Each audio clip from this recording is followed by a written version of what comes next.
21 horas e 35 minutos, bem-vindo a esta edição do Pontos nos Is, sábado 20 de dezembro de 2025. Estamos aqui para, mais uma vez, olhamos para a geopolítica mundial, exatamente fazendo recurso aos principais factos que marcam a atualidade mundial, sobretudo factos que circundam desentendimentos entre Estados e também estratégias que uns ou outros traçam para manterem a sua posição no contexto internacional, assim como concertações multilaterais com o objetivo exatamente de tornar o mundo cada vez mais pacífico, garantindo os interesses de cada Estado e de cada bloco. Tenho 4 convidados em estúdio, começo a seguir por apresentá-los. Da minha direita para a esquerda, Frederico Maquilanda, especialista em geopolítica internacional. Muito boa noite, seja bem-vindo. Boa noite, senhor jornalista. Boa noite, caros colegas do painel. Também está conosco Luís Tarim, especialista em relações internacionais. Boa noite. Obrigado, extensivamente a saudar os colegas do painel. Raimundo Gonçalves, especialista em relações internacionais. Muito boa noite, também está conosco. Boa noite, Camangula. Boa noite aos colegas do painel, extensivamente aos estimados telespectadores. Efraim Kamati também é nosso convidado. Muito boa noite, seja bem-vindo. E é especialista igualmente em relações internacionais. Obrigado, boa noite. Boa noite aos colegas do painel e boa noite aos telespectadores. Muito bem, é sobre a geopolítica mundial que voltamos a falar hoje. É comum, no Pontos nos Is, trazermos assuntos que tenham marcado a semana, com destaque em conflitos que opõem a Ucrânia e a Rússia, com envolvimento dos Estados Unidos e também do bloco europeu, ainda a situação na República Democrática do Congo. Olhar aqui para o que a União Europeia tem estado a ir à busca, com o objetivo exatamente de posicionar-se no contexto internacional e também a situação na Guiné-Bissau, assim como aqui próximo no leste da República Democrática do Congo. Ou seja, assuntos que vão dominando a atualidade internacional com influência na geopolítica mundial. Vamos começar aqui olhando para Donald Trump, que classificou a Venezuela como organização terrorista internacional. Trump ordenou o bloqueio total e completo de petroleiros, sendo que a Venezuela, com isso, fica sem espaço para armazenar petróleo em meio a bloqueio dos Estados Unidos da América. Maduro promete defender a Venezuela com a própria vida e Maduro também, já que disse que tem garantias de ajuda de Putin, da Rússia concretamente, e há o envolvimento do presidente do Brasil, que nas últimas semanas veio e mostrou-se interessado em intermediar conversações entre a Venezuela e Estados Unidos da América. E eu começava aqui pelo meu convidado, o Frederico Maquilanda. Estamos a olhar para uma tendência crescente na troca de ameaças entre os Estados Unidos da América e a Venezuela.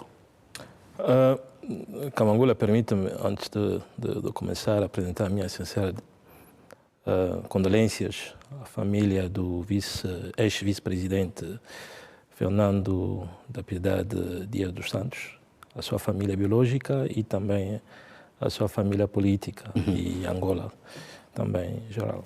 Falando da questão do presidente Trump e Venezuela, para mim é uma questão, sim senhora, de uma demonstração de força.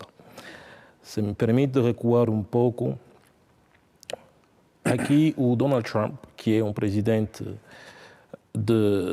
com um posicionamento de direita, está à frente de um presidente Maduro que tem um posicionamento de esquerda.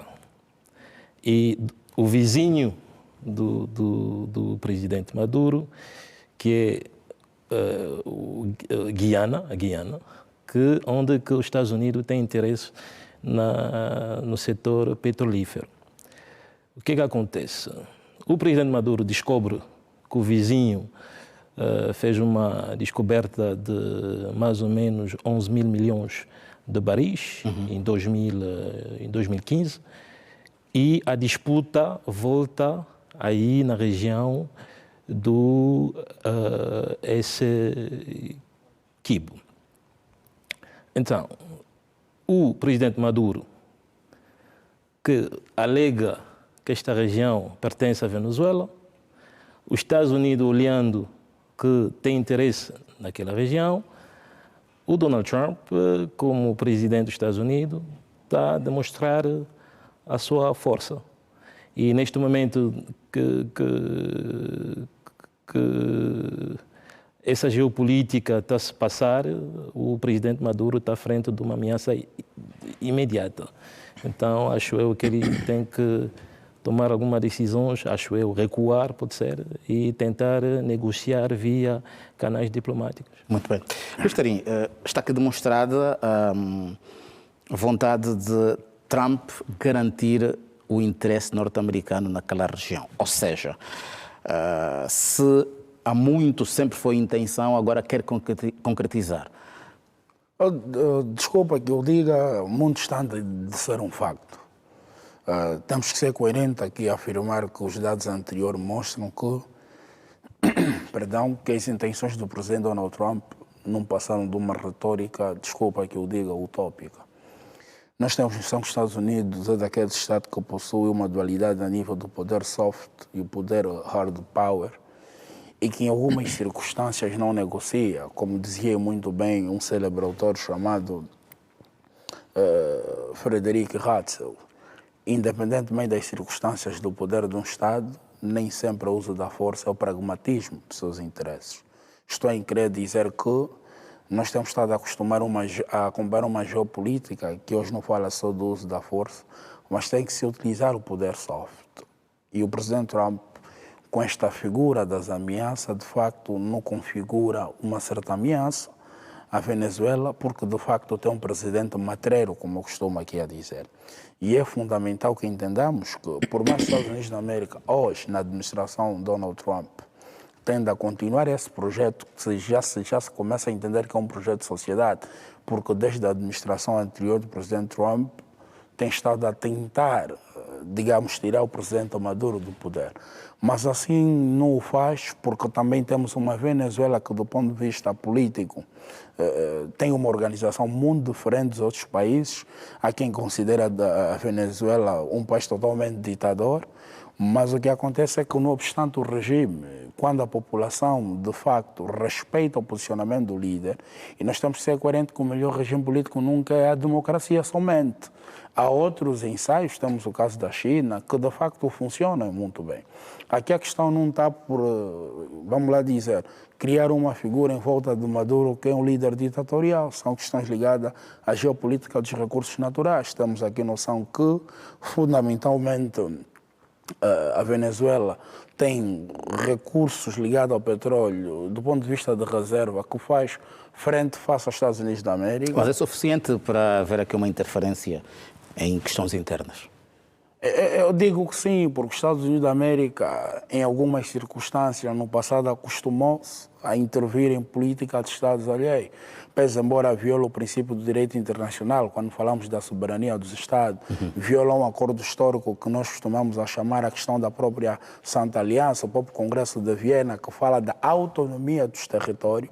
É fundamental que a nova reconfiguração geopolítica seja fundamental entender um elemento primordial. Primeiramente, tem que haver com a configuração atual da política. Já não se o faz como no passado. Não basta ter o poder de ditar sobre os demais. Tem que trazer muitas das vezes outras estratégias que, de facto, culminam numa estratégia política bem organizada. O que é que eu estou a querer dizer? Não basta os Estados Unidos da América bloquear a essência da Venezuela, porque nós aqui em inúmeros programas fomos coerentes em dizer que a Venezuela conta com o apoio de grandes. E eu costumo sempre aqui afirmar que os americanos, quando eu falo americano, na primeira pessoa do presidente Trump, têm que entender que a política que se faz hoje não é igual ao que se faz no passado.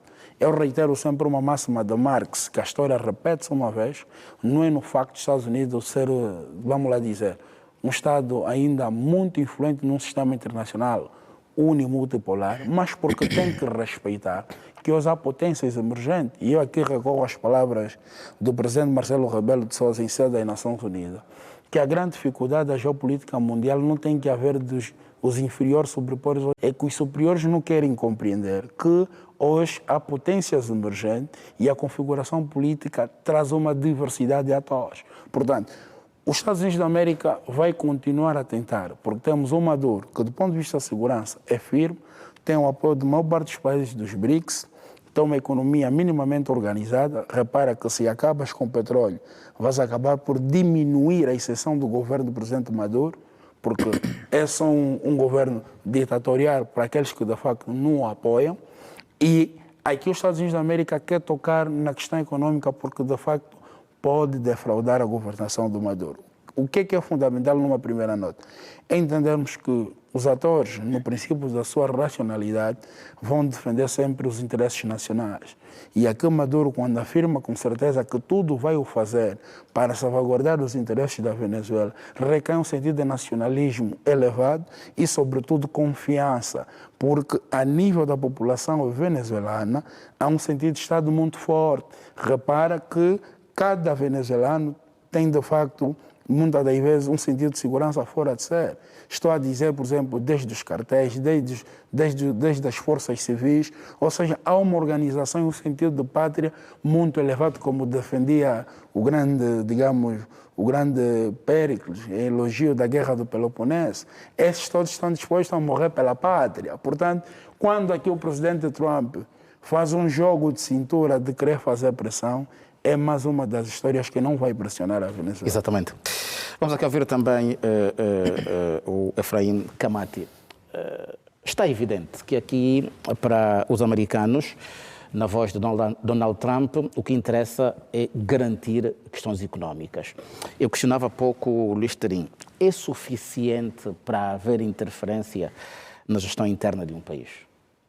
Bom, para mim existe um dado tácito e indubitável, que é exatamente a ideia de que a geopolítica atual se sustenta na reconfiguração da arquitetura e da morfologia do modo como os Estados se relacionam entre si. E isso demanda, obviamente, uma incursão profunda a nível daquilo que é o interesse que os Estados têm na extensão da sua esfera de poder.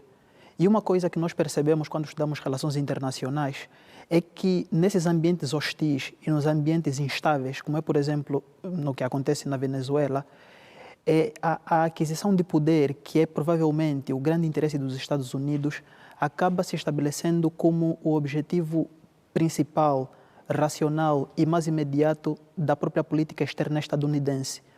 O que nós pensamos nesse sentido é que o modo como os Estados Unidos se articula, o modo como se desenvolve em relação à Venezuela, sobretudo dentro dessa construção retórica muito simbólica de ameaça, de violência, acaba exatamente performando um pouco aquilo que é o interesse que os Estados Unidos têm de se estabelecer no modo como dialoga com a própria Venezuela, que é, primeiro, como disse o Luís, decorrente da necessidade de os Estados Unidos propor um modelo de sociedade que seja mais coerente com aquilo que ele pensa do ponto de vista, por exemplo, de projeto civilizacional, mas tem também a ver com a própria reconfiguração da ordem mundial. No sentido de quê? No sentido de que nós temos uma Venezuela que é apoiada pela Rússia, quer do ponto de vista logístico, quer do ponto de vista da dimensão moral, e os Estados Unidos querem, obviamente, rearticular essas forças de poder que estão agora a reconfigurar um pouco a morfologia e a arquitetura da própria geopolítica mundial e poder se elevar um pouco mais em relação àquilo que sempre foi o seu próprio espaço dentro da política internacional.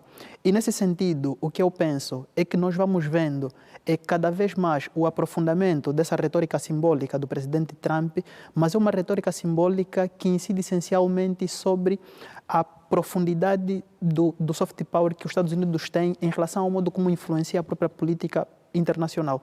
E, nesse sentido, há um todo conjunto de ações que os Estados Unidos vai, obviamente, levar a cabo, mas isso é, obviamente, para garantir que consiga se posicionar efetivamente como um player significativo e incontornável dentro desse jogo profundo que se fazem entre as grandes nações do mundo e, sobretudo, em relação ao modo como nascem e se desenvolvem os conflitos hoje. Luís Terim fala no facto de hoje a estratégia norte-americana antiga já não funcionar. Efraim falava há pouco na retórica simbólica com o objetivo dos Estados Unidos da América se reposicionarem no contexto internacional. Particularmente acredita que isso pode funcionar, olhando exatamente para estratégias norte-americanas que foram tomadas, foram anunciadas por Donald Trump e logo de seguida fracassaram? Bom, eu acredito que sim, porque é importante considerar o facto de que quando nós lemos a política internacional, nós precisamos ler também numa perspectiva de retrospectiva, no sentido de que é preciso considerar aquilo que já se passou para entendermos o que se passa hoje. E os Estados Unidos, ou pelo menos a história da política externa dos Estados Unidos, é exatamente prova de que essa ação sempre trouxe resultados significativos. E, aliás, o fato de os Estados Unidos conseguir exatamente se mobilizar nessa vertente, nessa maré, acaba exatamente dando essa ideia de que os Estados Unidos têm consciência do que está a fazer. E há uma outra coisa interessante, que é o facto de que os Estados Unidos, na percepção que faz dessa dimensão unimultipolar, da geopolítica mundial, entende que há necessidade de se fazerem incursões diplomáticas muito interessantes, porque entende essencialmente que a sua sobrevivência como um Estado relevante dentro da política internacional depende significativamente do modo como se operacionaliza, do modo como se desenvolve no diálogo com outros Estados, mas também do modo como sufoca, como soterra outros Estados, sobretudo aqueles que considera que estão um pouco na margem daquilo que considera exatamente um projeto civilizacional estável do ponto de vista da construção de sociedade. Raimundo Gonçalves, estamos a olhar aqui para a Venezuela e eu coloco a pergunta para si da seguinte forma. Os Estados Unidos da América está a abrir caminho para uma luta num novo território onde vai voltar a encontrar a Rússia, a China, o Brasil, que já são atores com os quais desentendeu-se na questão contra a Ucrânia e outras lá mais atrás. Acredita que esta estratégia, tal como eu questionei há pouco o Efraim, pode sempre resultar ou é apenas um lançar a pedra no vazio e ver o que é que depois pode resultar? Camangola, na verdade, nós devemos entender que neste dado momento a situação da geopolítica está extremamente híbrida. Os Estados Unidos da América têm estado a procurar a sua nova influência do ponto de vista geopolítico. E nós devemos entender que, atendendo os vários desafios globais que a política internacional nos apresenta, hoje a grande zona de influência dos Estados serão efetivamente os mares. A geopolítica da maritimidade será uma grande influência dos Estados para se manterem, digamos assim, na reconfiguração da geopolítica. A essa altura, Camangola, nós estamos diante de uma diplomacia polarizada, estamos diante de um conflito cognitivo, estamos diante de um conflito híbrido. Por que eu remeto essas três dimensões? Primeiro, uma diplomacia polarizada em função que, a essa altura, os aspectos diplomáticos a nível daquela zona entendem que estamos a aproximar-se a uma crise regional. Há uma possibilidade naquela zona de existir uma guerra regional. Segundo, devemos entender que a Venezuela é um Estado vital a nível da América Latina. É bem verdade que a Venezuela e os Estados Unidos da América já têm uma grande irritabilidade do ponto de vista político e diplomático. E também é do nosso dado conhecimento que a Venezuela tem estado a sofrer, já desde tempos idos, grandes sanções do ponto de vista econômico, até mesmo do ponto de vista das suas grandes personalidades políticas. Claramente que os Estados, a nível da arena internacional, eles sobrevivem também em função dos seus proxies, ou seja, em função dos seus aliados. É ali onde a Venezuela encontra o seu grande apanágio dos seus aliados, mormente a Rússia, a China, o Irão e também não devemos esquecer aqui os países a nível da própria América Latina. Camangola, há aqui uma grande visão estratégica de Donald Trump, em função também do seu discurso extremamente falacioso relativamente à sua nova estratégia de anexação de território face à realidade daquilo que o Terim chamou da geopolítica dos recursos naturais. Devemos aqui compreender que a grande intenção de Trump é o petróleo da Venezuela. Eu tenho estado a dizer isso, é o petróleo da Venezuela. Vamos analisar essa atitude antagônica, e se nós também recordarmos aquela ideia muito maquiavélica que Thomas Hobbes chamava de estado de natureza. Estamos a anarquizar o sistema internacional numa perspectiva onde os estados mais fortes vão usar a tática da força para sobrepor a sua vontade a nível do sistema internacional.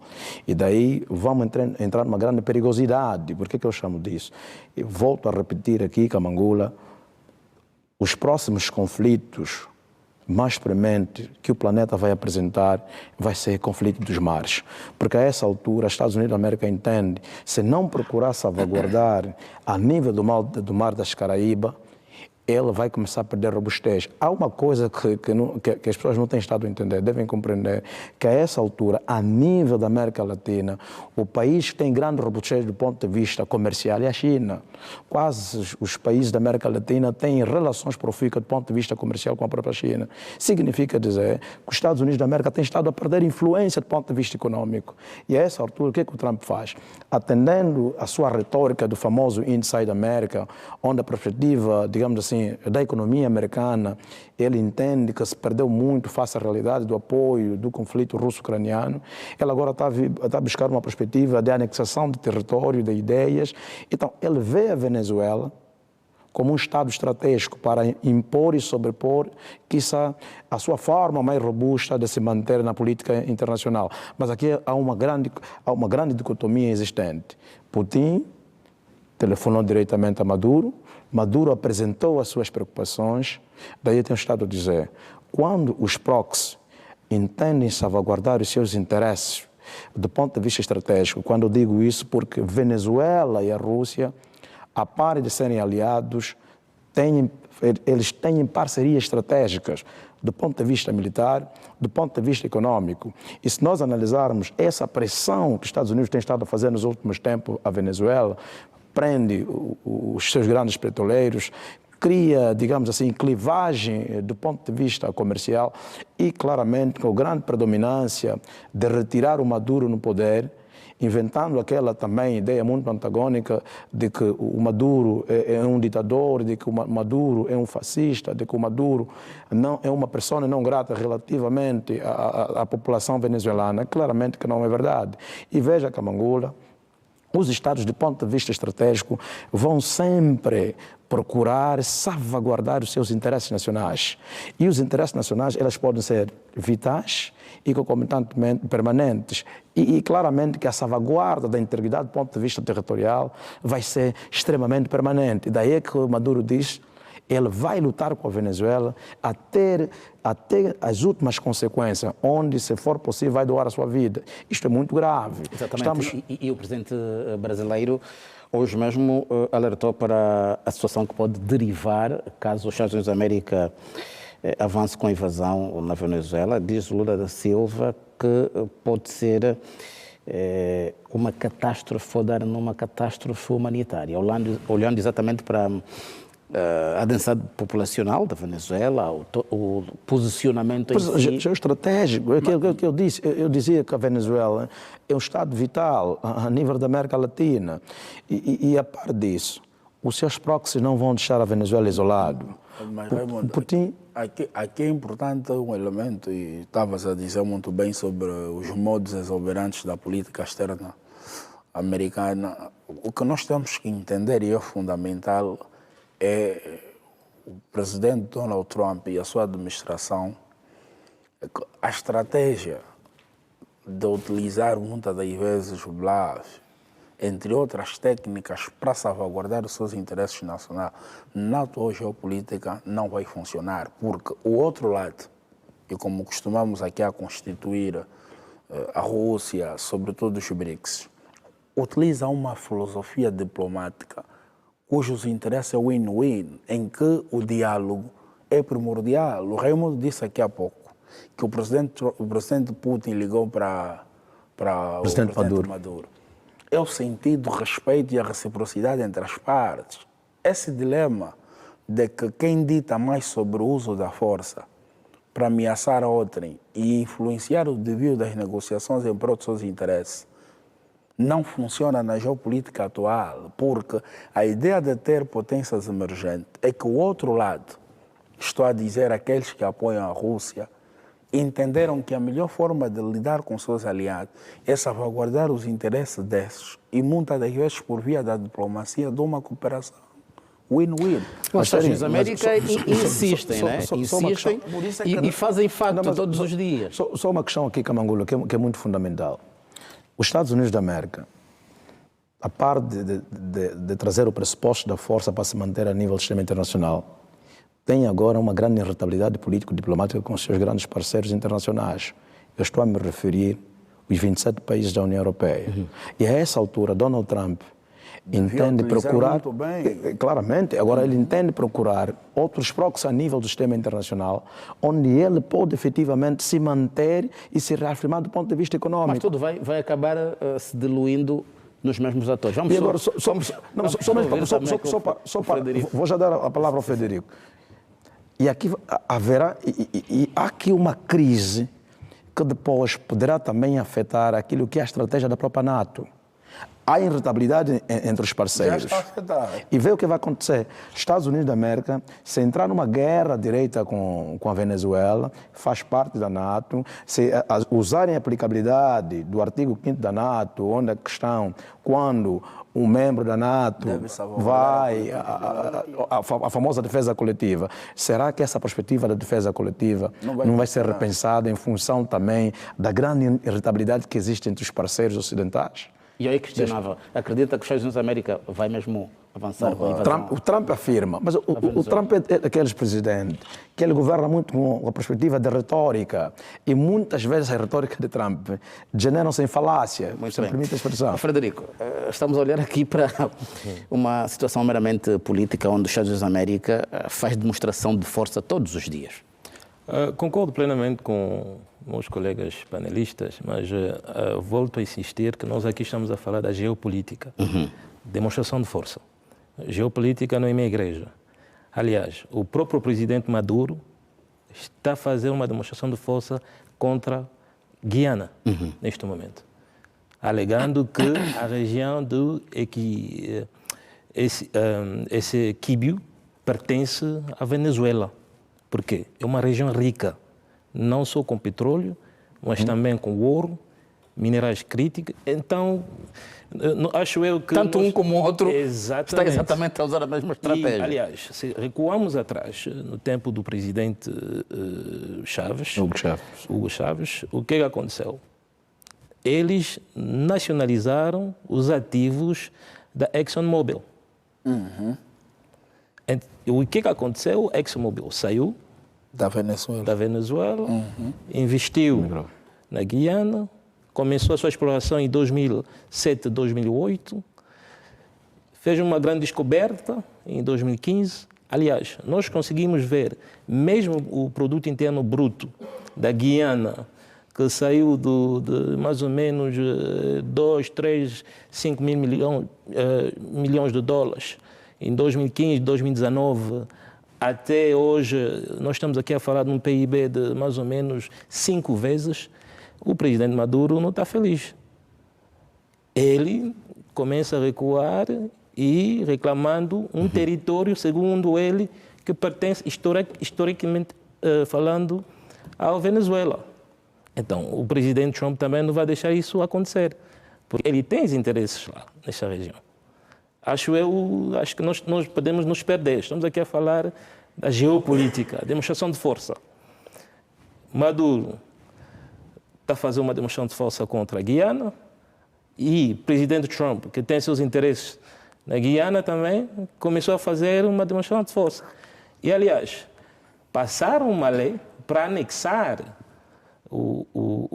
esta região.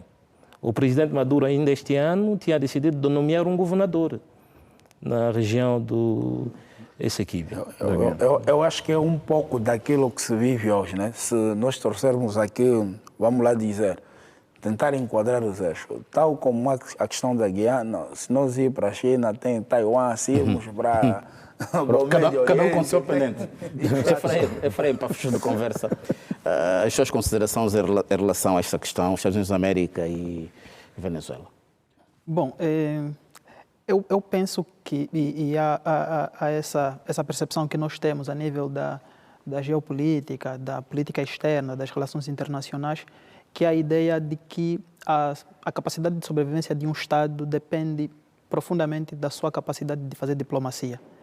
E quando nós pensamos a questão dos Estados Unidos hoje, nós compreendemos, obviamente, essa dificuldade que os Estados Unidos têm de dialogar de igual para igual, pelo menos só dentro desse ponto de vista em que estabelece os seus parceiros, os seus proxies, como diz o Raimundo, dentro de uma ótica em que os parceiros se reconheçam exatamente como pertença de uma operacionalização que dê frutos.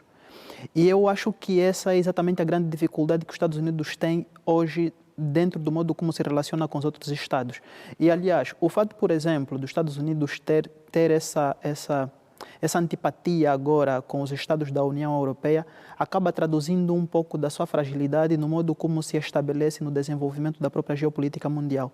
No sentido de que isso não só enfraquece a sua capacidade de fazer diplomacia e de dialogar com profundidade com outros Estados, mas como também estabelece uma espécie de incredulidade em relação à confiança que tinha dentro do espaço internacional. Ou seja, a influência que os Estados Unidos têm hoje vai sendo profundamente beliscada. E essa influência que agora acaba tendo uma ruptura faz com que ele acabe perdendo um pouco de espaço na esfera da própria geopolítica mundial. Então, eu acredito que nós estamos dentro de um contexto de muita preocupação, não só em relação a Trump, mas sobretudo em relação ao modo como o próprio Estados Unidos, como Estado vital, se estabelece e se operacionaliza dentro desse desenvolvimento de relações a nível da política internacional. Trago a seguir para a nossa análise o primeiro ano de mandato de Donald Trump, tendo já admitido derrota republicana, a possibilidade de derrota republicana nas eleições intercalares de 2026. Há pouco questionava em relação às políticas que Trump anuncia e que na prática não resultam. No fundo, esta declaração de Trump vem exatamente dar vazão aos falhanços que essas políticas têm estado a alcançar, Frederico. Mais uma vez, para mim, nós estamos aqui a falar da geopolítica. A política externa, por exemplo, dos Estados Unidos neste momento, nós estamos aqui a ver, é uma demonstração de força. Por exemplo, vou dar um exemplo aqui, com o continente africano. O próprio presidente Trump, no discurso, falou da transição energética. E dando conta que os Estados Unidos ficou um pouco atrás, comparando ao segundo economia mundial, que é a China, eles estão com uma política externa de investir no continente africano. Aliás, hoje, por exemplo, se fala de Angola. Angola é um país útil na região. Angola conseguiu se posicionar com uma parceria não só com a China, mas também com os Estados Unidos da América, com o Corredor Lobito. O Corredor Lobito que vai evacuar recursos minerais críticos via o Atlântico. Então, isso para mim é mais um exemplo da política externa e a demonstração de força do presidente Trump. Né? Mas, entretanto, tem repercussões internamente. A própria popularidade de Trump começa a cair e ele vê a possibilidade dos republicanos perderem nas eleições intercalares no próximo ano. Sim, mas nós estamos aqui a falar do primeiro ano do segundo mandato. Há muitas coisas meu entendimento que às vezes a população americana ainda não estão a perceber a política do Trump. Se calhar lá mais à frente exatamente, são capazes de dar razão. Haverá resultados. haverá resultados. Quando a população vai dar conta que realmente a política externa tem um resultado positivo internamente, acho eu que as sondagens vão... Podem mudar. Sim, sim. Luís Tarinha, mas isso também é um bocado complexo, porque o povo quer resultados imediatos. Às vezes, a estratégia de médio e longo prazo pode exatamente redundar nesta sanção política, se quisermos aqui usar o termo, onde a população depois acaba sancionando o partido político nas eleições. Tem o mesmo entendimento que eu de que a política que Trump foi executando, quer seja fora dos Estados Unidos como dentro, estará exatamente a influenciar essa tendência e já admitiu que pode haver perda nas eleições intercalares no próximo ano? Olha, isto demonstra, de facto, vamos lá dizer, pouca probabilidade do ponto de vista daquilo que é o seu eleitorado, e nós posso levar isso em termos daquilo que é o marketing político.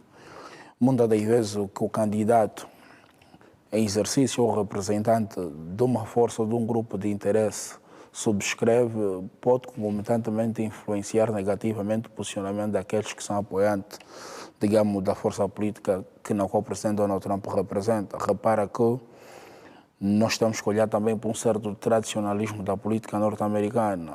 Estou-me recordado que na altura, quando o grande milionário, digamos, Elon Musk, queria trazer uma tripartida na perspectiva de não olharmos só para os republicanos e democratas, era no sentido de desconcentrar essa pressão política que existe entre os republicanos e democratas.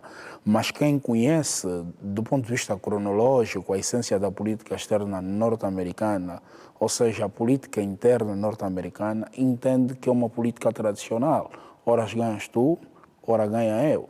E nós temos que ser coerentes, que há um elemento fundamental que o presidente Donald Trump está a esquecer de reescrever a própria história norte-americana, que é, estamos acostumados a ver nos Estados Unidos da América, e falo sempre, muito influente a nível de decisões técnico-militar, a nível de decisões nas instituições.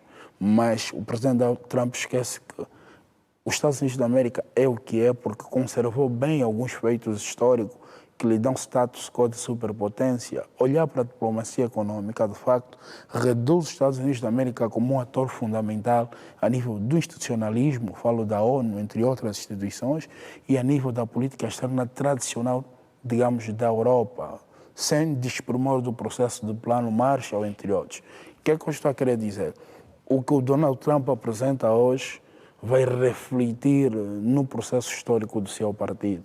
Ou seja, não será reeleito um novo candidato, porque a política tradicional demonstra ora ganhas tu, ora ganha eu, mas vai fragmentar a história do partido. Porque é fundamental lá em casa entender que os Estados Unidos da América é daquelas políticas tradicionais em que, independentemente do partido e o líder, tem uma forma de atuação muito clara, que é influência nas instituições, influência nos seus próteses, que é o caso da Europa, e o Trump está a reescrever de uma forma diferente.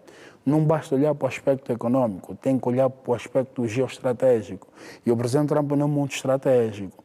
É muito, digamos, aquilo que o Raimundo subscreveu, muito no discurso que nós costumamos na elite política chamar falácia.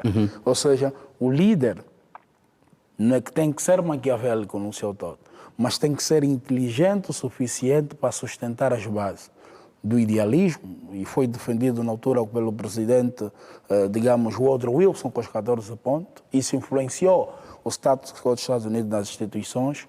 O líder deve defender o Bretton Woods. Okay? Estou a trazer aqui elementos que levaram os Estados Unidos da América a ser uma superpotência. E o presidente Donald Trump, o que é que vai deixar para o seu legado? 4 elementos fundamentais. A ingerência em conflitos externos e não resolução dos mesmos, a fraca atuação no cenário internacional por via de ameaças como as tarifas e, não menos importante, perder do ponto de vista histórico influência sobre a Europa. Portanto, esses elementos levam com que o presidente Donald Trump hoje tende a assumir isto. Na verdade, assumiu para quem? quem deve responder, trazer uma outra dinâmica ao partido, é o próprio presidente Trump. Eu sei que muitos não andam céticos sobre o presidente Trump porque tem um certo apaixonamento pela sua figura emblemática, pela forma como lidar com a política, mas a política é um jogo sério. E nós vamos cometer, às vezes, muitos erros e analisar a dimensão política do presidente Trump relativamente ao presidente Putin, porque está claro que o presidente Putin é um presidente de Estado. É aquele que não olha as questões econômicas como um interesse particular, olha para a agenda do Estado, em que um dia, se for substituído, quem lá estiver vai dar dinâmica à agenda do Estado. O presidente Donald Trump está a reescrever a história norte-americana, mas beliscando aquilo que um dia, de facto, levou os Estados Unidos da América a um estatuto de superpotência. E, por último, está fragmentando, nós chamamos nas relações internacionais, nos fatores que determinam o poder do Estado. Aqui uns chamam, de facto, os fatores do poder, não é? Hoje o presidente Trump está a esquecer que não existe só o fator econômico como um elemento fundamental do poder do Estado. Existe uma questão fundamental que tem a ver com a própria essência demográfica. Tem outros fatores que, de facto, ditam o poder do Estado. Quando olha só para as questões econômicas, estamos às questões estratégicas. E eu falo disso por uma questão muito simples. Os Estados Unidos da América também é superpotência pelo fator ideológico, concomitantemente do fator tecnológico. E em circunstância que se fala da geopolítica da IA, que é a inteligência artificial, talvez o correto seria, ao invés de dar corrida a quem poderia cooperar, assim como faz os russos, deveria trabalhar no seu poder soft, como sempre fez e muito bem. Obrigado. Bem, Raimundo, aqui esta questão do próprio Partido Republicano começa a sentir-se beliscado em função das políticas que estão a ser tomadas, a sua opinião, também em relação a esta admissão. O que não é normal vir de Trump admitir algum fracasso? Bangula, primeiro precisamos analisar os dois grupos fundamentais a nível dos Estados Unidos da América, os republicanos e os democratas. Republicano, porque continuam a defender os Estados Unidos da América como uma república. Os democratas entendem que a república deve ser salvaguardada em função das instituições capazes. Trump e o seu grupo, quando digo o seu grupo, e os republicanos, vão perdendo força do ponto de vista interno por causa de várias políticas endógenas fracassadas. Trump foi um presidente quando da sua eleição, prometeu várias ações endógenas e exógenas. Mormente, começou com a sua primeira fragilidade, a fragmentação do ponto de vista migratório. Isto foi também um dos grandes fracassos de Trump. Estados Unidos da América é um país onde existem muitos imigrantes, e a grande robustez da economia americana depende essencialmente dos imigrantes. Esses imigrantes que eu digo são os imigrantes legais, onde ele bate todos e tudo. Começa o fracasso. E depois, Trump governa um país que pela primeira vez na história aconteceu um dos shutdowns mais longos da história. Estados Unidos da América colocaram em risco a questão da biopolítica interna, aquelas políticas que salvaguardam os interesses nacionais do ponto de vista da dignidade da pessoa humana. Políticas vitais. Efetivamente. E o shutdown mostrou mais uma vez a fragilidade da administração Trump. Claramente que essas dimensões, do ponto de vista endógeno, foram retirando aquilo que é a perspectiva de análise dos eleitores. E só depois de nós analisarmos as últimas eleições do ponto de vista estadual, como é que se decorreu, quais os grandes estados foram efetivamente salvaguardados pelos democratas.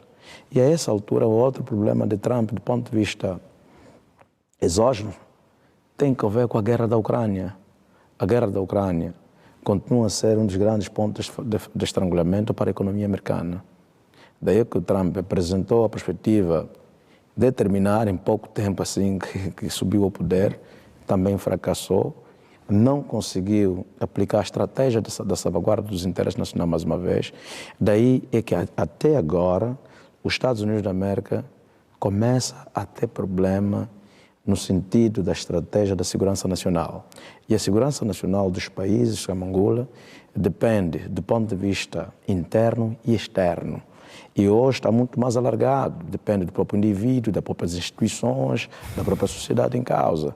Estados Unidos da América, nos últimos tempos, tem estado a ocorrer vários atentados internos. O último foi aquele junto à própria Casa Branca. Esses elementos endógenos vão claramente retirar alguma robustez do povo eleitorado. E depois devemos aqui entender que a população americana é uma população muito estudada, muito equilibrada, e vão analisando essa dicotomia de governabilidade de Donald Trump, que mormente tem estado a fracassar em função daquelas suas políticas mal execuível e que depois não salvaguardam a perspectiva dos interesses nacionais. E o outro fracasso de Trump foi a questão das tarifas. As tarifas que ela aplicou a nível do sistema internacional, onde aplicou estas tarifas para tudo e todos, sem esquecer os seus aliados tradicionais, que também até agora estão a ressentir essas tarifas. Esses elementos vão sempre ter repercussões do ponto de vista interno, porque em Angola os países só fazem política externa para salvaguardar os interesses nacionais. E claramente a estratégia de Trump a essa altura, para a questão das próximas eleições dos Estados Unidos da América, é tentar, se me permite a expressão, carinhar o eleitorado. Mas não é assim que se faz a política. A política não é o que deveria ser. A política é o que é. Se o Trump não ver os Estados Unidos da América como um Estado diretor a nível do sistema internacional, vai fazer com que os Estados como a China, como a Rússia, em função daquilo que é a sua estratégia, tendo em conta os seus parceiros, vão ganhar uma grande robustez no sistema internacional. E é só nós analisarmos o que é que tem estado a acontecer. Quase que países como a China, hoje quando se fala efetivamente da estratégia da IA, que é a questão da inteligência artificial, os grandes códigos operacionais para que a IA seja funcional do ponto de vista prático no sistema internacional está com a China. Os Estados Unidos da América têm estado a analisar um poder de informacional. Claramente que o Trump pensa trazer tudo para dentro, o famoso Inside America.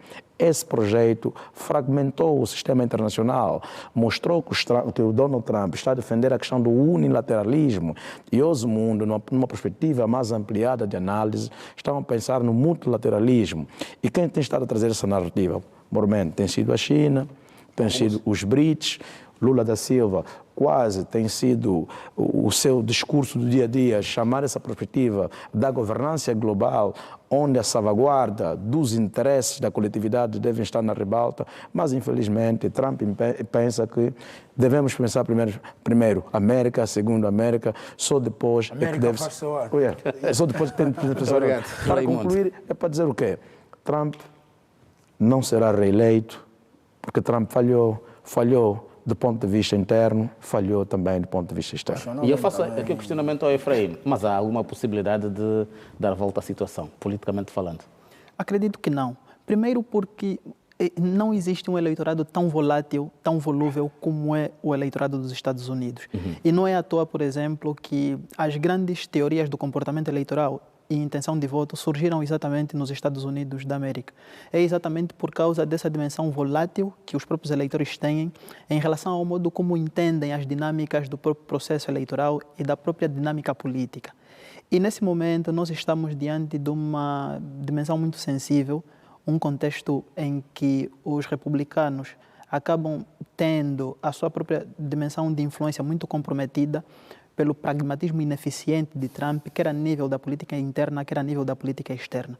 E muito mais a nível da política externa, porque, como disse o Raimundo, o eleitorado estadunidense é um eleitorado muito inteligente e entende com profundidade quais são exatamente as vantagens que pode tirar do modo como os Estados Unidos se articula dentro do espaço internacional. E já começa-se a entender que, nesse momento, há muitas fricções no modo como os Estados Unidos dialoga com outros Estados e isso acaba implicando significativamente a própria influência que os Estados Unidos têm na própria geopolítica mundial. E é exatamente por causa disso que acredito que nós vamos ter nas próximas eleições, primeiro nessas intercalares, uma espécie de sanção pragmática que o povo estadunidense vai aplicar ao Partido Republicano, exatamente pelo facto de que entende que há necessidade de mudança e de rearticular, primeiro, a própria política internacional, não só do ponto de vista da geoeconomia, mas, sobretudo, do ponto de vista dessa dimensão muito mais diplomática e na necessidade da pacificação dos Estados Unidos, por exemplo, com o bloco europeu. E depois tem exatamente a questão de que, do ponto de vista interno, é preciso estabelecer no sentido de que o eleitorado americano entende que há essa necessidade de que a prossecução dos objetivos a nível interno, que é exatamente a vitalidade que sustenta os próprios Estados Unidos, depende essencialmente da inteligência do líder. E agora começa-se a entender que Trump fragmenta muito profundamente os Estados Unidos e isso enfraquece significativamente a própria dimensão da política interna dos Estados Unidos e, enfraquecendo a política interna dos Estados Unidos, enfraquece-se também a capacidade dos Estados Unidos de avançar naquilo que é a sua esfera de influência a nível da aquisição de poder na política internacional. Muito bem. Algum dos senhores quer rebater esse assunto para ver se passamos para a sua questão, Frederico? Só para acrescentar um pouco. Hoje, por exemplo, o presidente Trump está olhando a China como um rival econômico e tecnológico. O que acontece? O presidente Trump já deu conta que o futuro está numa transação energética. Existe uma ciência, em inglês chamam isso hard science, que é STEM. STEM é Science, Technology, Engineering and Mathematics, que está no setor da transição energética. Ou seja, o desenvolvimento passa por aí. Exatamente. Mas o que acontece? Os licenciados dos Estados Unidos, juntando com os licenciados do Japão, da França, da Alemanha, vezes 2, te dá os licenciados da China. Então, analisando o que o presidente Trump está fazendo, para mim, como acabei de dizer, ele já, como eu posso dizer, já realizou que a China é um rival. A China não é um inimigo na geopolítica, a China é um rival. É melhor trabalhar com a China, olhando o que eles estão a fazer e também recopiar isso. Eu já penso ao contrário. Pronto, não é que eu discordo e respeito, sobretudo, tem aqui muita base não só pelos fatores demográficos e tudo quanto a China tem estado a investir no capital humano. Estou a dizer na perspectiva do cenário internacional da competitividade dos Estados, não é? A China, no dilema daquilo que é a política internacional, é mais um no meio de uma dualidade Estados Unidos da América, Rússia. É aquilo onde dois reinam, nenhum quer um terceiro. Só que o presidente Putin foi mais estratégico. Juntar-se com a China, isso é mesmo estratégia política, pode reverter toda a influência que os Estados Unidos da América têm no sistema internacional e irrita os americanos na perspectiva de que esperava-se um presidente. Eu aqui vou até dizer, talvez com a coragem do presidente Joe Biden, mas com, vamos lá dizer, com a ousadia do presidente Trump. O que é que eu estou a querer dizer? O presidente Joe Biden, em algum momento, era muito sereno e assertivo quando era para fazer pressão à Rússia, pese embora foi no final do seu mandato. Mas a ousadia que o presidente Donald Trump tem, falo no sentido de que criar, às vezes, instabilidade por via da sua narrativa, faz com que contrabalance os interesses, de certa forma, no cenário internacional. O que nós temos que entender aqui é que esta dualidade da superpotência cronológica e que ainda temos como base de análise preocupa muito os Estados Unidos da América em pensar que possa ser substituído o seu status quo pela China. Terim, deixa-me só para mudarmos já só para ser telegráfico. Hoje, a cultura estratégica dos Estados vai depender também do perfil do líder e do pensamento estratégico do líder. E é isso. E por outra, significa dizer que o presidente Xi Jinping está a defender uma governança tecnológica e digital. Pensamento do líder.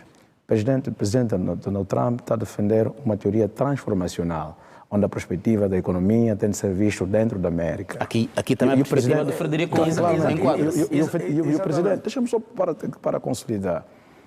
E o presidente, o último presidente que eu não citei, o presidente Putin, está a defender uma geopolítica de guerra, onde as suas ações no sistema internacional... O tal dilema do espaço vital.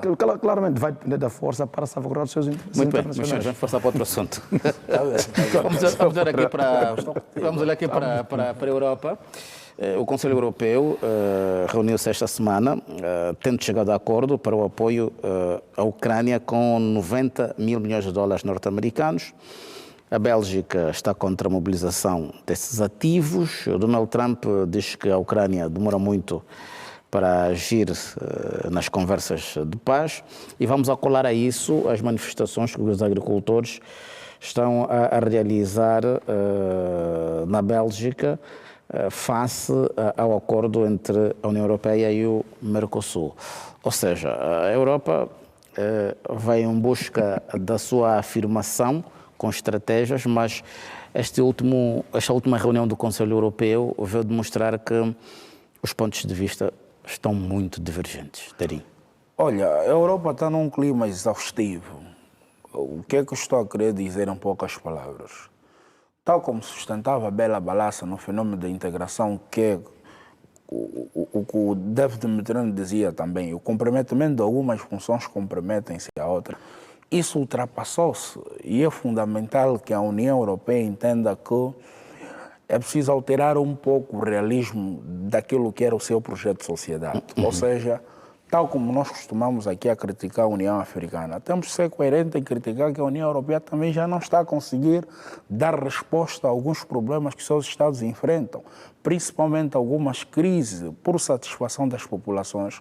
Falo aqui provavelmente que acontece em França e muito recentemente aconteceu em Portugal.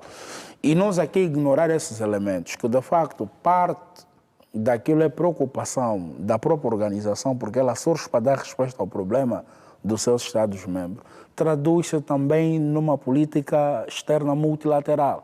Ou seja, aqui já temos dificuldade em entender uma voz única europeia por conta da insatisfação de alguns membros, que é o caso da Bélgica.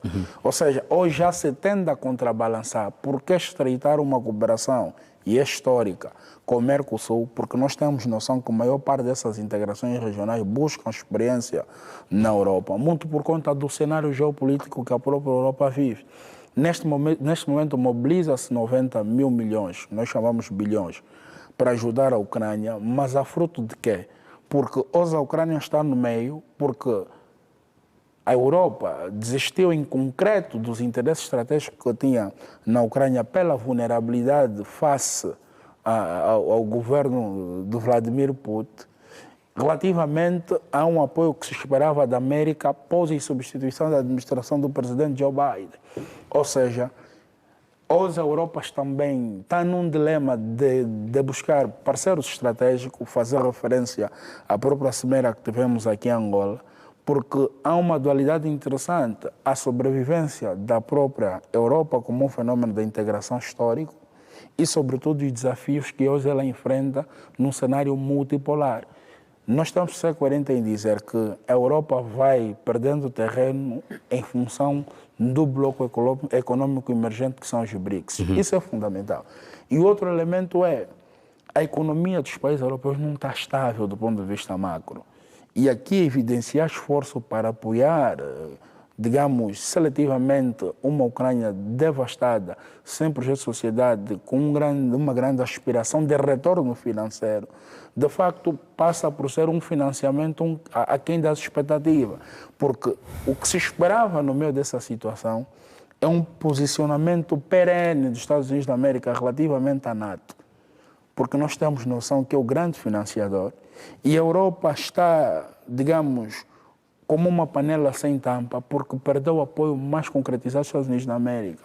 Então, essas conversas que vai desarmonizando o fenômeno da integração econômica, União Europeia, do famoso plano de Maastricht, está muito ligado à incapacidade econômica dos seus países membros, face às grandes expectativas de que esperava-se um posicionamento mais firme relativamente à Ucrânia. Portanto, é fundamental aqui buscar racionalidade do presidente Donald Trump mais uma vez.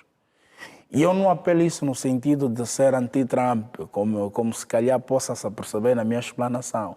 É chamar a razão da influência dos Estados Unidos da América em cenários como este. Repara que a intenção da Ucrânia fazer parte, e os colegas daqui sempre defenderam isso, da União Europeia, era em busca de um protecionismo, de uma visão holística sobre o que se esperava de crescimento econômico.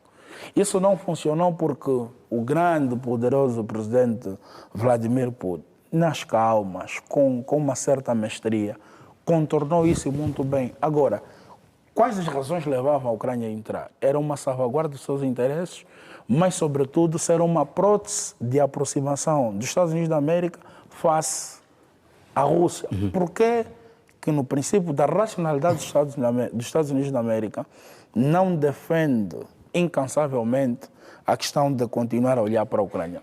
Porque quem está a administrar esse Estado, que o Raimundo disse muito bem, Estado diretor, aquele que tem capacidade de tomar grandes decisões, está a remar contra a maré daquilo que é a política externa norte-americana. A política externa norte-americana é aquela, como dizia o grande célebre autor, e estamos aqui a situar, não me vem em mente o nome, mas dizia que os Estados Unidos da América não é amigo, não é inimigo, mas é próximo de quem lhe convém. Se calhar nesse espírito da ideia tinha que perceber que as intenções que levaram a Ucrânia num grande dilema de segurança que não se reerguer, não busca se reerguer como Estado, e acabou por defraudar aquilo que demorou muito tempo, que era só a conquista como um Estado soberano, está em desuso. Está, de facto, numa situação em que põe em xeque a própria sobrevivência dela como Estado. Se calhar por isso é que os Estados Unidos da América, Trump pessoalmente, aparece como determinante para que haja conversações de paz. Porque já olhou para todos os detalhes e chegou à conclusão que isso vai a lado nenhum. Não, mas agora, repara, nós até temos estado a ter o cuidado de não dizer que a Ucrânia é um Estado falhado, mas é. Assim como hoje a Palestina corre o risco de não se reencontrar como um território, temos que ser coerentes de dizer que a Ucrânia também. Assim como a Palestina hoje não tem um parceiro. No céu das organizações internacionais apoiam em todo mundo, mas na prática não existe. Muito bem. É quase o que a Ucrânia vive. Sim. Bom, eu acho que eu teria um pouco mais de cuidado a pensar a Ucrânia como um Estado falhado, um pouco porque a Ucrânia é provavelmente a principal salvaguarda dessa ideia de que a Rússia não dominou totalmente o sistema internacional. Mas a prática mostra outra coisa, Efraim. Sim, mas eu acho que é preciso debater isso com um pouco mais de visão aprofundada, no sentido de que nós não temos um cenário estabelecido completamente. O cenário é ainda muito improvável até agora. Sim, mas, entretanto, a Ucrânia continua a somar derrotas. E além disso, só para não terminar rápido, nós consideramos um Estado falhado, primeiramente, por um governo que não consegue manter unidade nacional. A Ucrânia não tem um governo que consegue manter unidade nacional. E eu fui claro em dizer, nós às vezes só não queremos assumir que a Ucrânia está a passar-se por um Estado falhado, porque nesse momento, quem Zelensky vai negociar? Quem vai lhe proteger? Vamos continuar a ouvir isso. Eu acho que há uma racionalidade não só cognitiva, mas também praxeológica que sustenta o conflito entre a Rússia e a Ucrânia. E essa racionalidade é exatamente a racionalidade da extensão da esfera de poder. Mas essa extensão da esfera de poder é inicialmente uma predisposição da própria Rússia, que é obviamente inviabilizada pelos parceiros estratégicos da Ucrânia, que nesse momento acabam sendo não só os 27 países da União Europeia, mas também os próprios Estados Unidos da América. E, aliás, o fato dos Estados Unidos da América não ter se predisposto a desistir completamente da Ucrânia acaba traduzindo um pouco aquilo que é o interesse do próprio Estados Unidos em relação à manutenção da Ucrânia como um Estado soberano. Só? Ou a garantia dos seus interesses. Sim, mas obviamente a política externa é isso. Na medida em que nós garantimos, na medida em que um determinado Estado garante os interesses de outro Estado, também garante os seus próprios Mas interesses. agora, o próprio Estados Unidos da América, a dada altura para forçar Zelensky, tocou na questão da ilegitimidade de Zelensky, a necessidade de eleições para legitimar um novo presidente ou legitimá-lo, caso seja reeleito. Existem, José, muitas questões sensíveis no conflito Há uma lei marcial que está a decorrer aí na Ucrânia. Que obviamente inviabiliza a própria realização das eleições. Uma lei Mas marcial. o que eu realmente gostaria de tomar em conta no debate desse conflito é o modo como se operacionalizam as reflexões, sobretudo em relação à necessidade de manter a Ucrânia como um Estado estável dentro do processo de negociação e sobre o modo como a Ucrânia acaba, de alguma maneira, influenciando a própria rearticulação da força de poder, assim, sobretudo em relação aos Estados Unidos da América e em relação à Rússia. Ou seja, o fato de a Ucrânia continuar aí viva e persistindo exatamente nesse conflito acaba dando a esperança, não só para os Estados Unidos, mas também para os próprios países europeus, de que a Rússia não se estabelece contundentemente nesse processo de dominação total. Mas não se estabelece porque não quer ou porque encontra resistência. Vamos, Raimundo, Deixa-me fazer já vamos assim. Vamos só ver aqui o Frederico Maquilena. Frederico, minha vez, não? estamos aqui na questão ligada ao Conselho Europeu, que demonstra fragilidade no ponto de vista, agora com esta última reunião, quando o assunto foi o apoio à Ucrânia. José, para mim, mais uma vez, pronto, os meus colegas aqui são especialistas em Relações internacionais. relações internacionais, eu não sou, mas isso me faz lembrar o meu professor Pascal Chénion.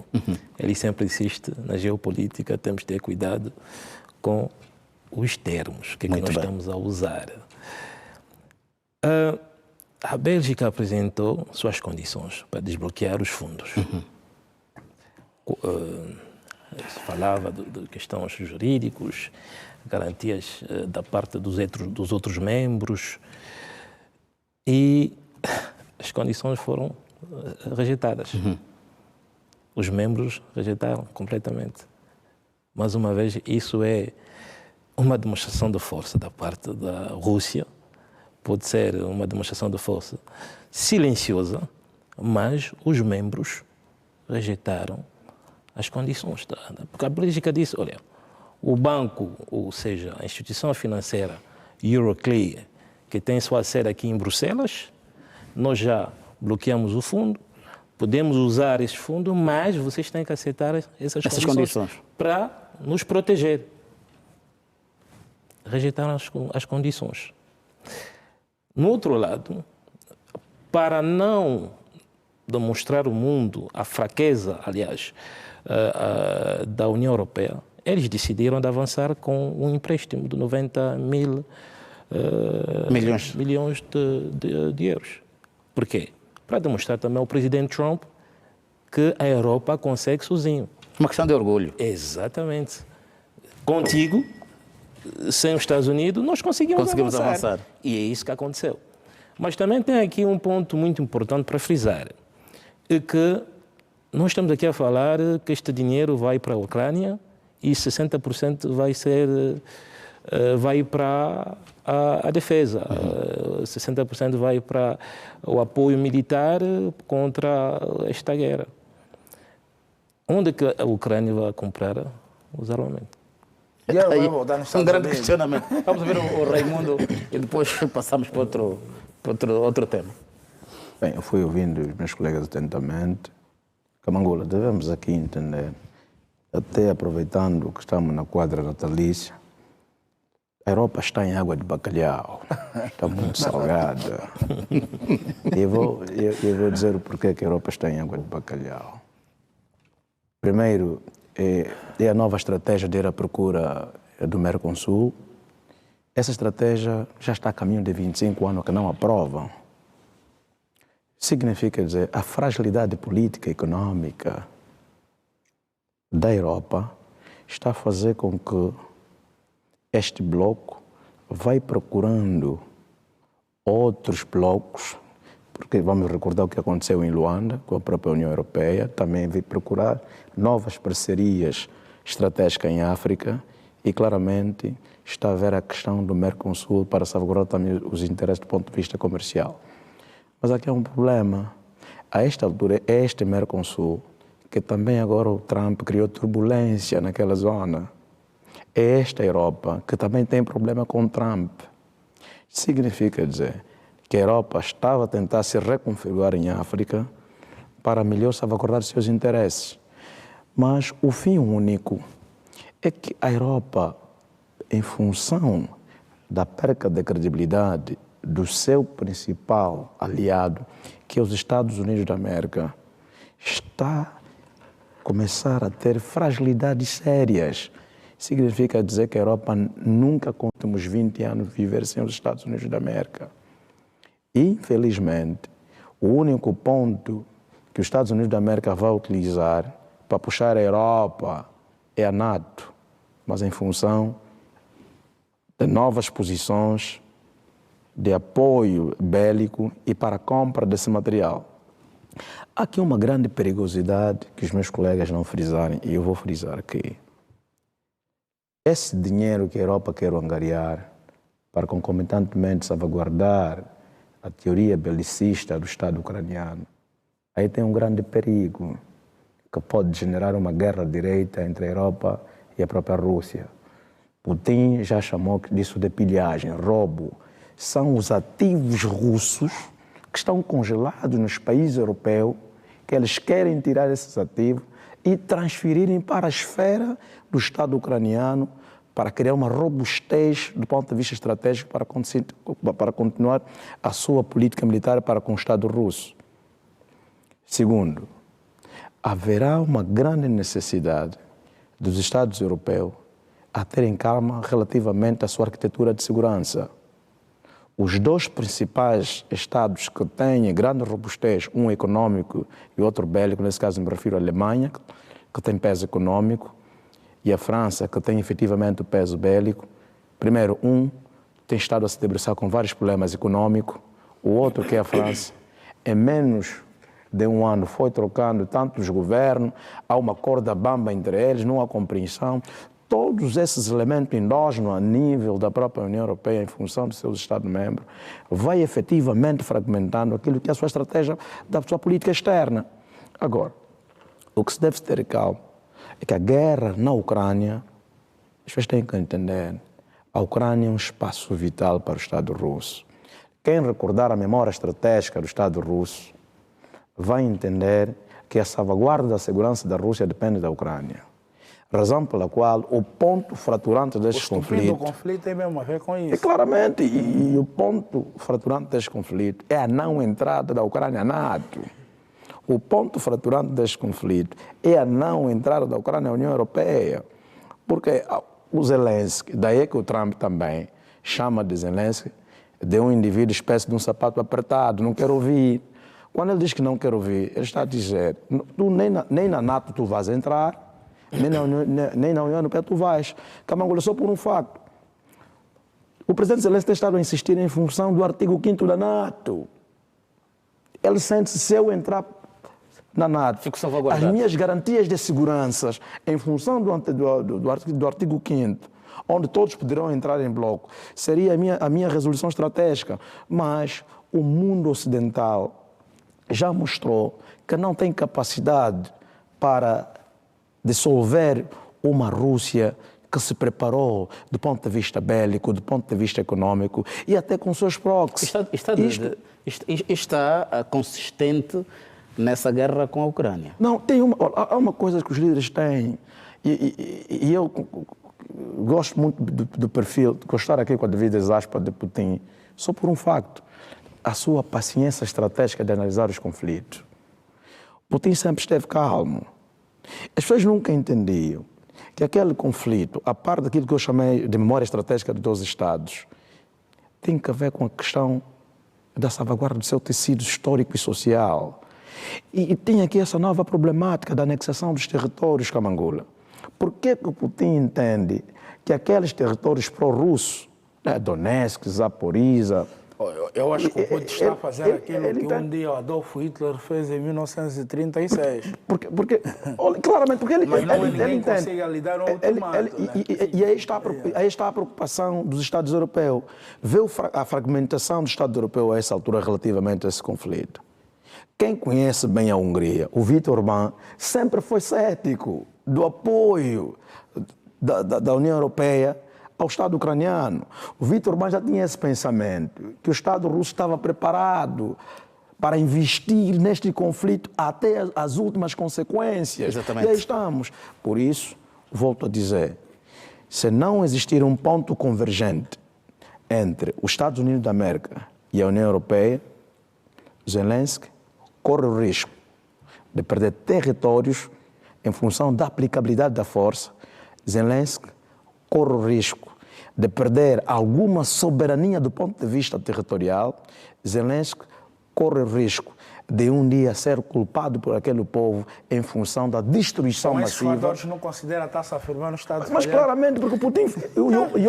E aí vamos contra o Efraim. E hoje por hoje, o que é que o Putin... Sabe o que é que o Putin entende? Vão agora continuar, do ponto de vista exaustivo, a atuar em zonas mais estratégicas, porto, aeroporto e claramente nos sistemas energéticos para fragilizar Vamos cada vez ouvir mais a própria novamente Ucrânia. aqui o Frederico e depois o Efraim para fecharmos este tema e passarmos para outro. Sim, para rebater aqui. Só para acrescentar o que os meus colegas estão a dizer também. Mas no terreno também a situação... Está mais ou menos equilibrado. Equilibrado não, porque, por exemplo, a Rússia não consegue dizer quantos mortos ele tem com esse conflito. Mas se calhar é uma questão estratégica também. Exatamente. Declararam que tem cerca de 800 mil pessoas inativas, sem dizer que são mortos ou... Frederico, isso já está confirmado. A guerra entre a Rússia e a Ucrânia é uma guerra assimétrica, onde os Estados não têm poder para continuar a se afirmar. Daí é que a Ucrânia está a analisar que os aliados europeus, será que têm forma de darem garantias de segurança? Ou será que os Estados Unidos da América é que têm melhor estratégia de dar garantias de segurança? Mas a Ucrânia só tem essa retórica devido ao não comprometimento contínuo dos Estados Unidos. Vamos ouvir o Frederico Exatamente por causa para disso, terminar. por exemplo. Mas o presidente Putin até já falou na entrevista que, infelizmente, quem está a fomentar essa guerra são os membros da União Europeia a financiar a Ucrânia. Porque ele já disse que está pronto para negociar e encontrar uma saída desta crise numa via... Mas o Zelensky está teimoso. Vamos ouvir o Efraim e fechamos esse Assim, tema. a minha percepção é de que existe uma única alternativa, pelo menos no modo como nós observamos a possibilidade de desfecho desse conflito, que é que esse desfecho venha a terminar baseado no que em relações internacionais nós chamamos de impasse doloroso, que seria exatamente a ideia do reconhecimento de que a Rússia não tem nada a ganhar e a Ucrânia não tem também absolutamente nada a ganhar. Como assim, Efraim? Vamos deixar o Efraim terminar. Vamos deixar o Efraim terminar. Entendamos. Com objetividade, Efraim. O tempo já começa a nos pressionar. Assim, há uma questão que nós precisamos entender, que é o facto de que a Rússia não tem qualquer interesse em entrar para um conflito direto, nem com a União Europeia, nem com os Estados Unidos. E eu percebo isso exatamente pelo modo como se articula o cenário internacional, a geopolítica mundial. Ou seja, mesmo que nós observemos essa incursão muito interessante que a Rússia faz em relação à Ucrânia, essa incursão é uma incursão muito localizada, no sentido de que situa primeiro os interesses da Rússia naquilo que é a precisão do contexto específico do conflito que tem com a Ucrânia, mas essa incursão não se expande. Não se expande porque a Rússia definitivamente não tem interesse em expandir essa incursão. Só não se expande porque a Europa não tem capacidade de contrapor. Meus senhores, também temos de passar. Nesses ataques já chegou até de violar o território da Polônia. 10 segundos. Aqui a estratégia é o quê? Na negociação, dentro dos Estados beligerantes, o Estado mais fracassado vai aplicar a tática da cedência, e a cedência é um elemento fundamental para a negociação. Já terminou? Quem está a ceder aí? Quem vai ter que ceder é o Ucrânia? Vamos aqui com perguntas muito localizadas para duas questões. A Guiné-Bissau está suspensa da CPLP após o golpe de Estado. Entretanto, foi uma comunicação que a Guiné-Bissau fez um dia antes de a CPLP ter tomado essa medida. Ou seja, o governo de transição terá encontrado essa estratégia para amolecer o impacto. Frederico, em 30 segundos, Guiné-Bissau é mais um problema com o qual já nos habituamos, pela forma como o país tem estado a registrar golpe de Estado, e mais outro, eventualmente não vai mudar o ponto de vista de muitos analistas. Infelizmente, o que está se passando aí é muito triste, mais uma vez, para o continente africano. Mais um golpe de Estado. Na geopolítica, os outros países, ou aliás, os outros continentes, isso nos dá uma imagem negativa, porque isso demonstra que nós ainda não estamos ainda a tentar ganhar uma certa maturidade, mas nós não conseguimos. Por exemplo, mais uma vez vou dar exemplo da Angola. Depois da Guerra Civil, nós estamos aqui a andar com as eleições. Estamos aqui a andar com as eleições, coisas que os outros países também podem fazer. Exatamente. Quem ganha, ganha, quem perde... Terim, muito rapidamente, objetividade. Não, a objetividade é que este posicionamento da CPLP a mim não me cria grandes expectativas, porque além de um fórum de país de língua portuguesa, não se sente na essência alguma influência que possa trazer relativamente à Guiné. Aqui me cai um estado de espírito de africano em que temos que deixar de olhar para o particularismo dos interesses econômicos em função do poder e olhar mais para o sentido de Estado. Muito bem. Raimundo. Guiné-Bissau, na verdade, é um país analisado como um Estado falhado. Mulher do presidente, do ex-presidente, é apanhada em Portugal, com dinheiros no voo. Começa já a complicação. A questão da CPLP é uma mera estratégia apelativa. A CEDEAO aplicou uma sanção. A essa altura, Fernando Dias já recebeu o seu asilo político na Nigéria em função dessa ideia extremamente macabra do ex-presidente e os seus comparsas que estão a governar de forma errada, de forma corrupta, uma liderança fracassada, e vão fazendo com que a Guiné-Bissau continue a ser um Estado em autodestruição assistida por eles. Muito bem. E Frei? Para mim, recupero uma fala de Plínio, ex África sempre a liquidi noviti. Em relação ao que há de mal, sobre a África sempre teremos alguma coisa a dizer.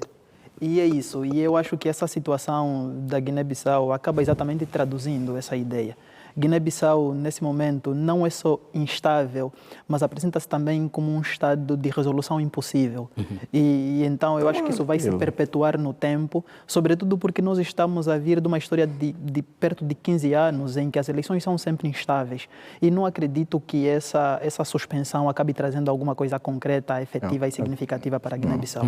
Aqui eu consigo perceber dos quatro de que está a imperar o afropessimismo. Bem, mas passemos para outra questão. Passamos para outra questão. O M23, assim também de forma muito objetiva, recuou, retirou-se de Uvira, um território que há mais ou menos 3 semanas terá rendido, e isso está a acender a esperança da paz no leste da República Democrática do Congo. Sim, pode avançar, mas com objetividade. Eu vou centrar a minha opinião numa dualidade. Primeiramente, a pressão política da comunidade internacional na visão dos Estados Unidos da América e de Angola. Temos noção que Uvira é um território próximo à capital de Bukavu, mas porque também aqui é uma pressão relativamente ao sentido securitário, que é a outra parte da dualidade que eu apresento. em que este comportamento do M23 começa a pôr em xeque também o exercício das forças dos países africanos.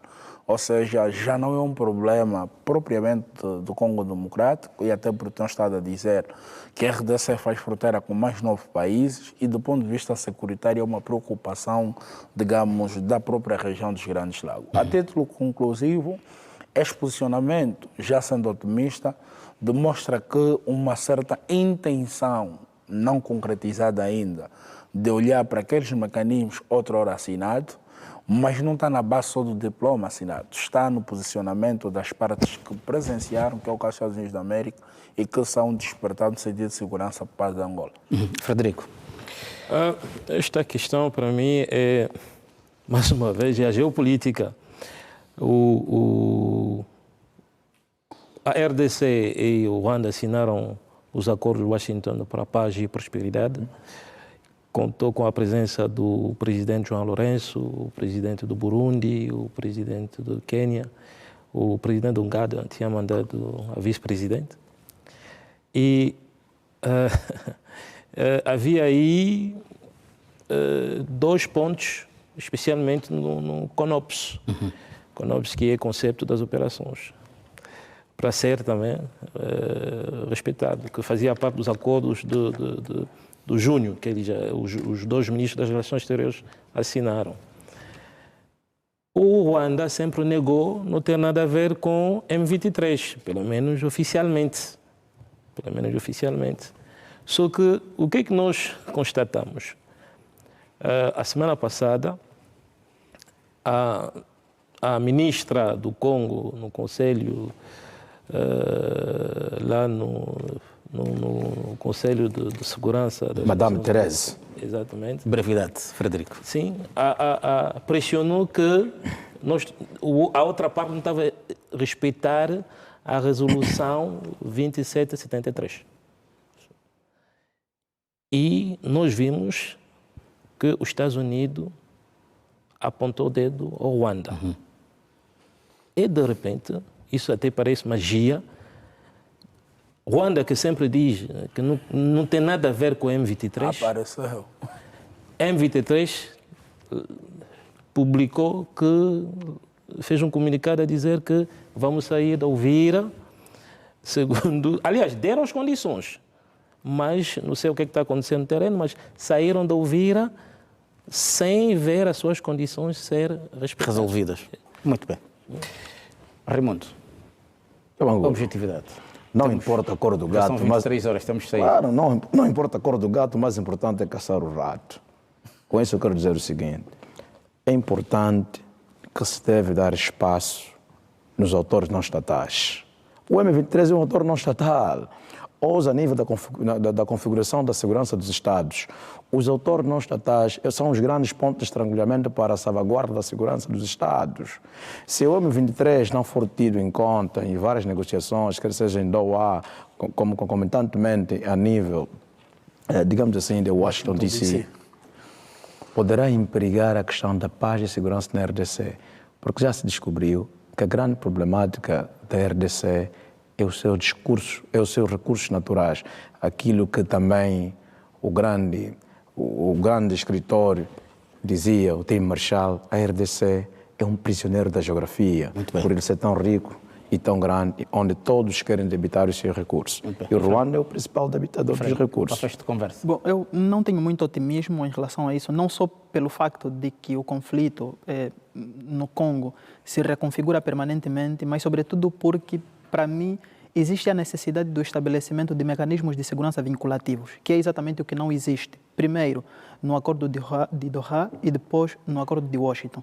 E não existindo isso, há exatamente a permanência das fragilidades de negociações, o que significa que os interesses se perpetuam, o Ruanda vai querer, obviamente, expandir o seu interesse de exploração dos recursos no Congo e o M23 vai acabar se estabelecendo como uma espécie de ferramenta instrumental do próprio Ruanda para continuar essa exploração. Muito bem. Raimundo Gonçalves, Efraim Camati, Frederico Maquilanda e Luís Tarim, muito obrigado pela vossa disponibilidade. Desejo que tenham continuação de bom sábado Tem estado a dizer que não se esgotam as abordagens em 60 minutos ou um pouco mais do que isso. E esta questão da geopolítica, aqui no Pontos nos Is, quase que é recorrente ser abordada. É possível que nos próximos tempos voltemos a estar juntos. Obrigado. Então, boa continuação. E aos telespectadores, vamos também aqui desejar a nossa gratidão pela assiduidade e também que tenham continuação de bom fim de semana. Volto em breve.